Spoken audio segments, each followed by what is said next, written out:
Today's video is sponsored by Value Gear. Value Gear is an awesome independent resin company working out of the United States. He makes high quality resin accessories to enhance your armored fighting vehicles, whether it be a tank, a jeep, half track, or whatnot.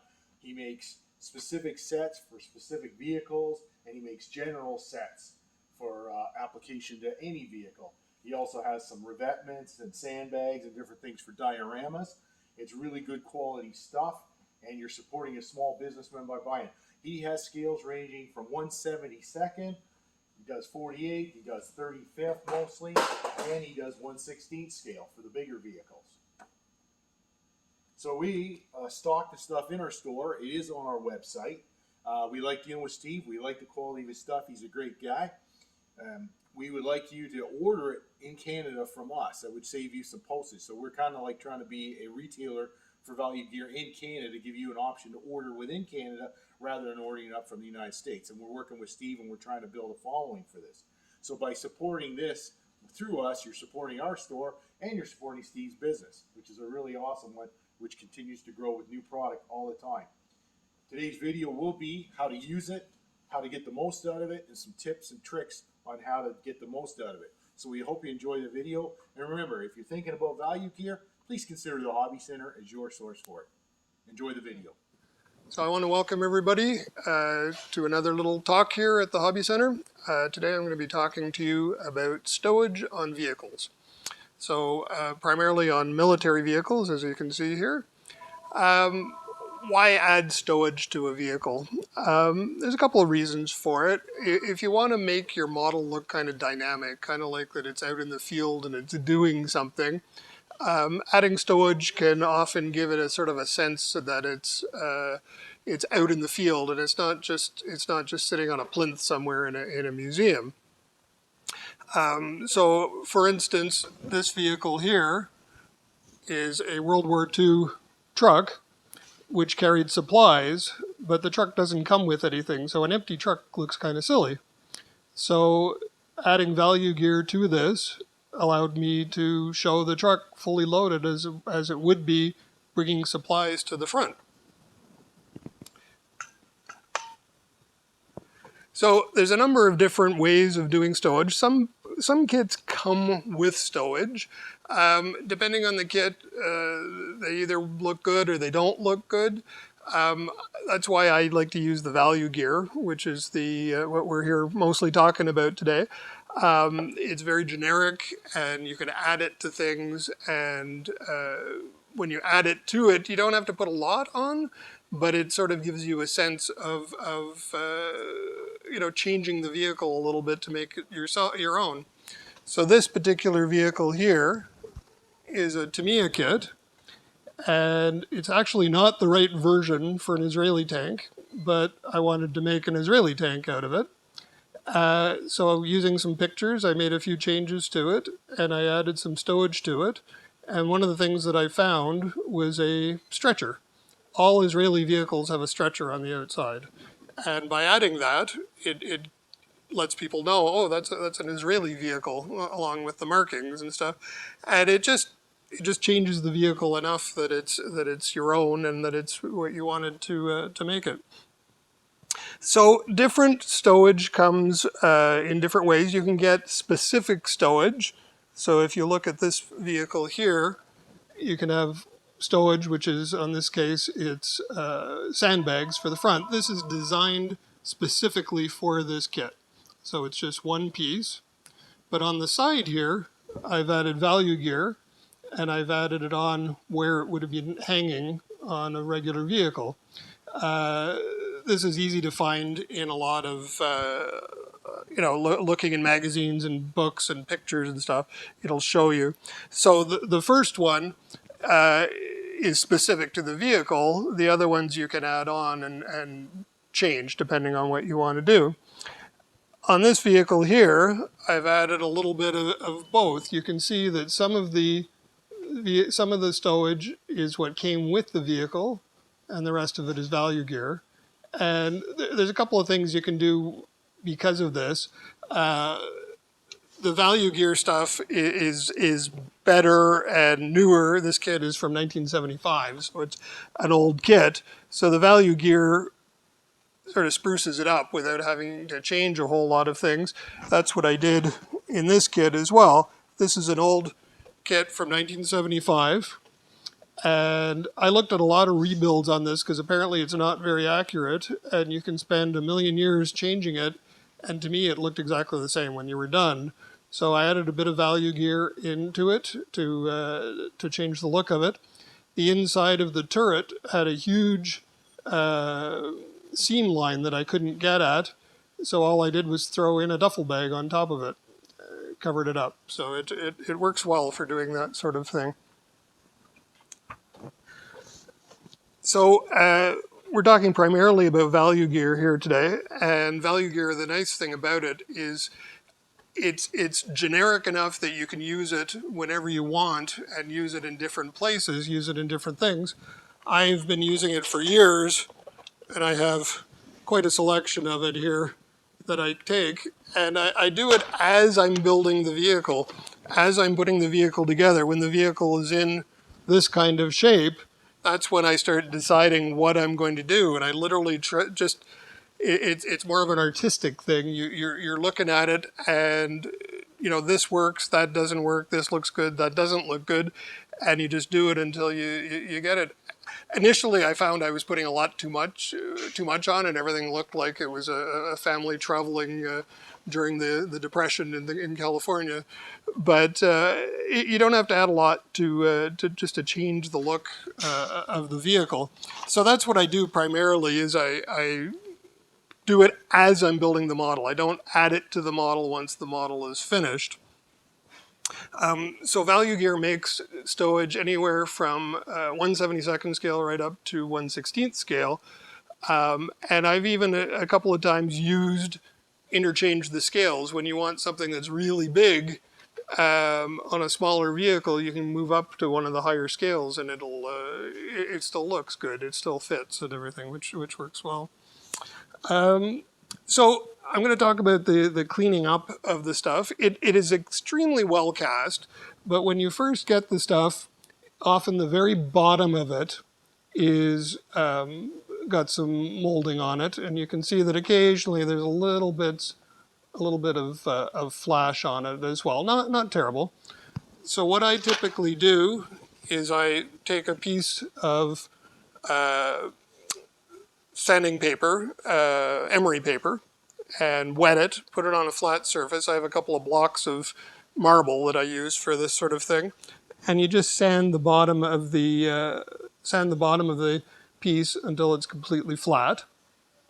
And then what I like to do, one of the problems with putting this stuff on that I find is you're attaching resin to plastic, and if you're using CA glue, you basically have one chance to get it right. And I've had that happen a couple of times where it just, it's turned a little bit or whatever, and it's glued there for life. So what I do now is I take the piece and using a router bit, I grind the bottom off a little bit, and I glue in a piece of styrene. And then again, I use it over top of the emery paper, flatten it all out. Now I can use styrene to styrene, a little bit of glue on there, and on. So as I say, I usually put all of the stowage on as I'm building, but there's a couple of different varieties in terms of when you're painting, what I would call a soft edge and a hard edge. So on something like this, you can see that the sandbags are part of it, and all the stowage on the back. It's all kind of a soft edge to it. There's no huge demarcation to it, as opposed to something like this where the stowage is sitting inside the body of the truck. So the thing that's nice is if it's sitting inside, you can paint it separately and then drop it in. If it's not separate, if it's lying on the vehicle, if it's part of the vehicle, I always paint it at the same time. I just find it fits much better that way. So you can see on this one, that's what I've done. You can see that there is Value Gear on the end of it there, and I just put it all on, and it's been primed, and it's ready to paint. And I typically just paint it with my airbrush the same way I do with the other stuff. You get right in close, low pressure, and a little bit of dry brushing on top, and it works quite nicely for it. Now, another trick that I have developed is you don't want to you don't want to waste the Value Gear because it's not overly priced, but it's not free. So in a vehicle like this, where I've got it all sitting up at the top, if I take it out, you'll see that the bottom of it is all Lego. Lego is made out of styrene and glues with styrene cement, and you can make yourself a base for it. This one actually happened to work out that the dimensions of the bricks were the exact dimensions of the back of the truck, which doesn't happen very often. But you can get close and then build it up with styrene sheet. So what I did in this particular vehicle is I built it up to where I wanted, just using a couple of pieces out of the parts box. I think those are wheel spacers. I built up a layer of Lego, put a piece of sheet of styrene on top of it, and then put the Value Gear on top of that. And then it just drops right in, and all you see is the Value Gear, and it's sticking up as high as you want, but you haven't had to build up layers and layers and layers of styrene or used up Value Gear that's not even going to be seen. So again, this is something that I would consider painting completely separately and then just dropping in, because the break between the stuff being carried and the stuff in it is a definitive break. Now, the other thing I want to talk about is occasionally when you put this stuff on, you have a little bit of a problem getting it to sit right where you want it to go. Sometimes there's little gaps and stuff. So I've got a piece here that I actually filed a gap into the bottom of it because it actually fits quite nicely. But you can see that when you have a very small gap in the bottom of it, if you're looking at the model closely, it kind of ruins the look of it. And I learned this trick from our friend Chris Wallace from Model Airplane Maker, and that is to use this Vallejo putty. And I've read a lot of bad things about this because people have no idea how this works. You don't sand this putty. What you do is you apply it where it needs to go.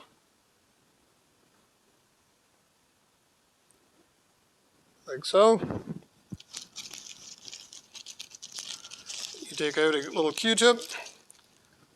And the best way to do it is just moisten it. If you wet it in water, I find it gets too wet. And you just drag it along the bottom. Now you've filled in along it. It dries perfectly, and you can paint it. The only thing is, remember which end of the Q-tip you put in your mouth. Ask me how I know.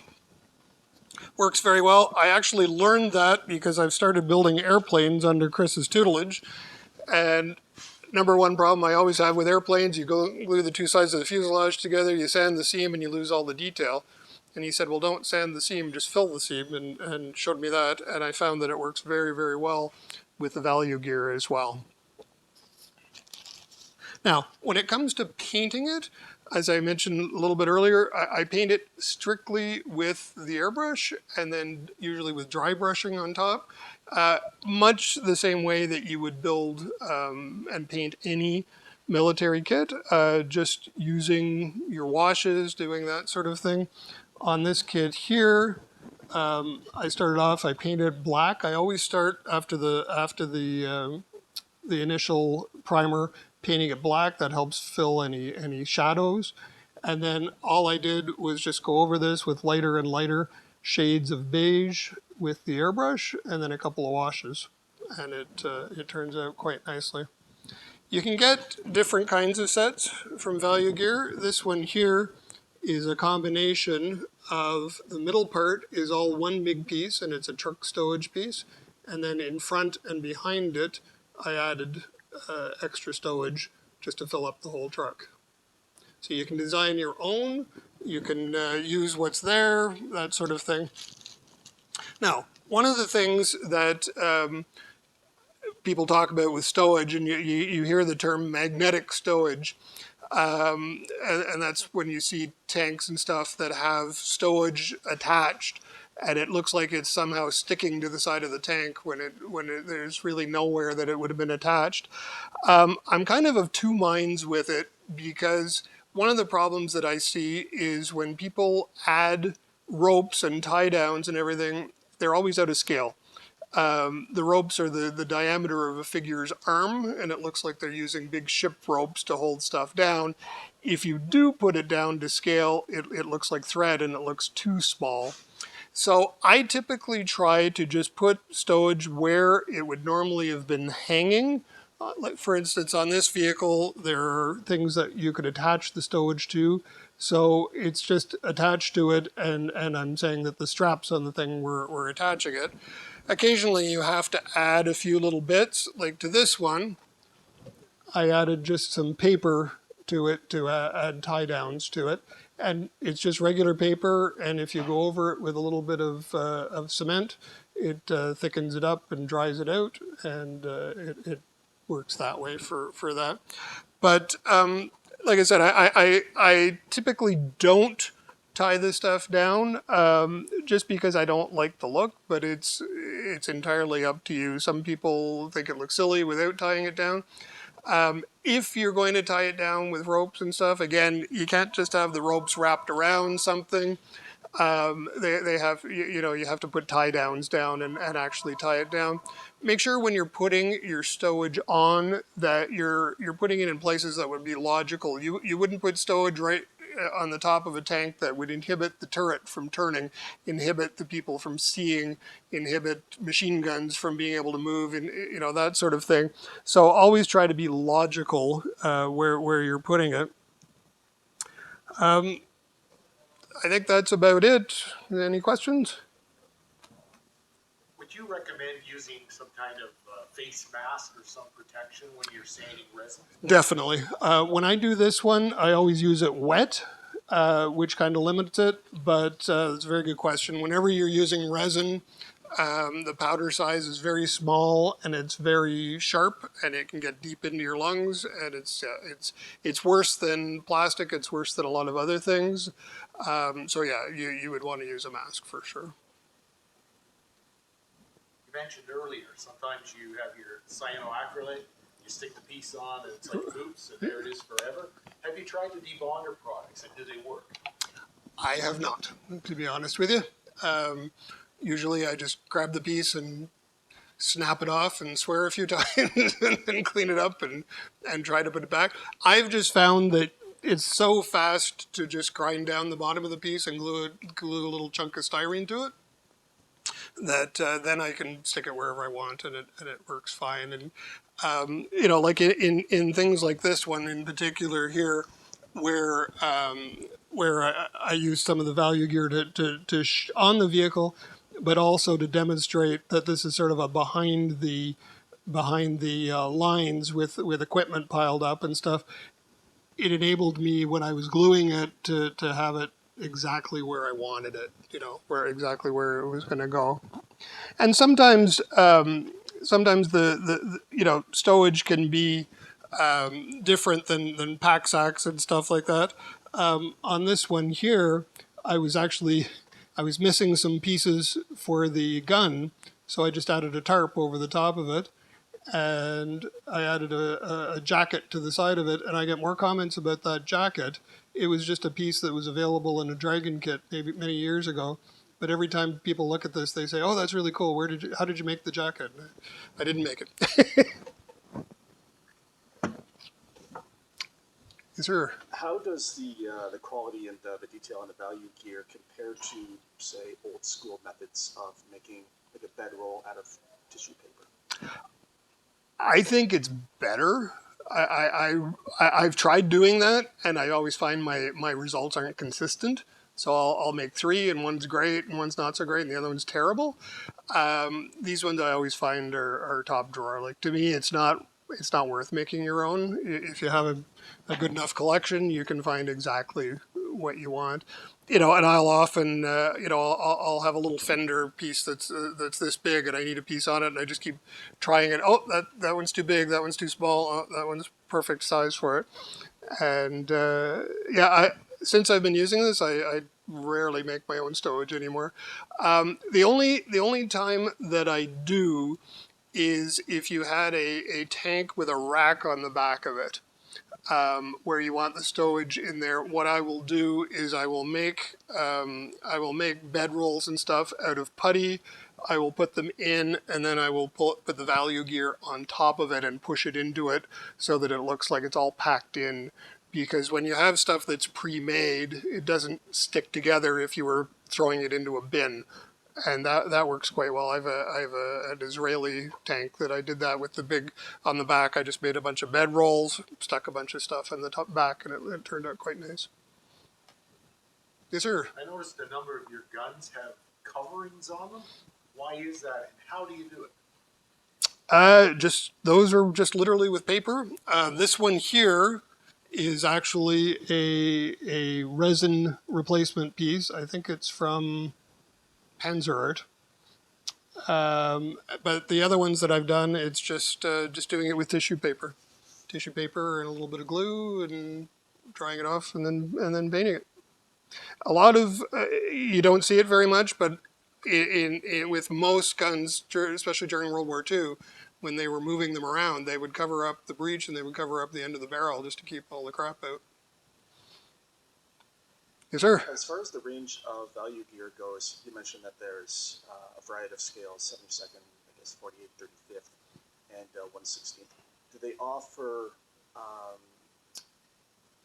product from different eras, different conflicts? We're seeing lots of World War II. Do they have more modern stuff, or more modern vehicles?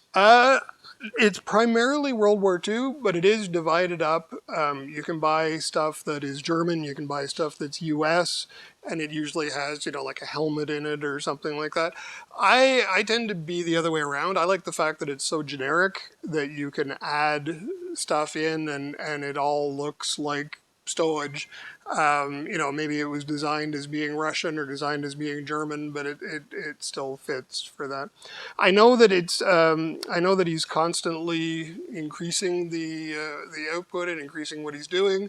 I want to get him to start doing some stowage for 124th, 125th pickup trucks and that sort of thing. I think those would be good. So that'll be my next request when I speak to him. Where are they based out of? The thing that's nice is you can, if you're Canadian and you're buying from Canada, you can buy it here at the Hobby Centre in Canadian dollars and Canadian shipping. All right, thanks very much.